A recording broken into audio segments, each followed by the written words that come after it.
तुमच्या नाकाखाली हर्षद मेहतापेक्षाही 300 पट मोठा फ्रॉड झाला आहे, पण तुम्हाला त्याची कल्पनाही नाही. राजेश एक्सपोर्ट्स लिमिटेड, जी कंपनी एकेकाळी भारतातील सर्वात मोठी गोल्ड रिफायनिंग कंपनी म्हणून ओळखली जायची, ती आज भारताच्या इतिहासातील सर्वात मोठ्या शेअर मार्केट घोटाळ्यांपैकी एक म्हणून चर्चेत आहे. आणि हा बॉम्ब कुणी दुसऱ्याने नाही तर स्वतः सेबीने फोडला आहे, ज्यामुळे संपूर्ण शेअर बाजार हादरून गेला. या कहाणीची सुरुवात होते 1989 मध्ये. बेंगळुरूमधल्या एका छोट्याशा गॅरेजमधून राजेश आणि प्रशांत मेहता यांनी हा व्यवसाय सुरू केला. दोघेही घराघरात जाऊन दागिने विकायचे. 1995 मध्ये कंपनीचा IPO आला आणि 2015 पर्यंत पोहोचता पोहोचता त्यांनी स्वित्झर्लंड स्थित जगातील सर्वात मोठ्या गोल्ड रिफायनरी कंपन्यांपैकी एक असलेल्या व्हॅलकॅम्बीला विकत घेतले. कंपनीचा टर्नओव्हर तब्बल 2.9 लाख कोटी रुपयांपर्यंत पोहोचला. फोर्ब्सच्या यादीतही त्यांचे नाव झळकले. इतकंच नाही तर LIC सारख्या सरकारी कंपनीनेही त्यांच्या कंपनीत सुमारे 2000 कोटी रुपयांची गुंतवणूक केली होती. संपूर्ण कथा खूप प्रेरणादायी वाटत होती. सर्व काही सुरळीत सुरू होतं. पण मग आला 3 जून 2026.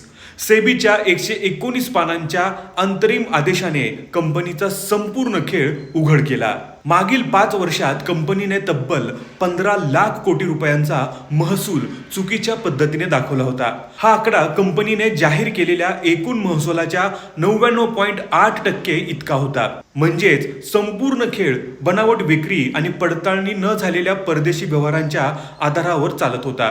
इतकंच नाही तर 339 कोटी रुपये कोणत्याही नोंदीशिवाय थेट राजेश मेहतांच्या वैयक्तिक ट्रेडिंग खात्यात हस्तांतरित करण्यात आले होते.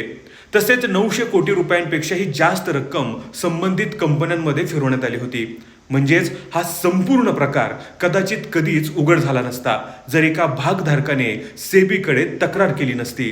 जेव्हा चौकशी सुरू झाली तेव्हा समोर आलं की कंपनीचा टर्नओव्हर लाखो कोटी रुपयांचा दाखवला जात होता, पण नफा जवळपास 0 होता. फॉरेन्सिक ऑडिटर्सनी अधिक माहिती मागितली तेव्हा कंपनीने स्विस कायद्याचं कारण देत अनेक नोंदी लपवल्या. इतकंच नाही तर त्यांनी त्यांच्या कॉम्प्युटरचा लॉग इन ID सुद्धा दिला नाही. आणखी धक्कादायक म्हणजे आफ्रिकेतील सोन्याच्या खाणींमध्ये गुंतवणूक केल्याचा कंपनीचा दावा देखील पूर्णपणे खोटा असल्याचं समोर आलं. रिपोर्ट बाहेर येताच कंपनीचा शेअर तब्बल 85% कोसळला. बाजारातून जवळपास 12,000 कोटी रुपयांचे मूल्य नाहीसे झाले.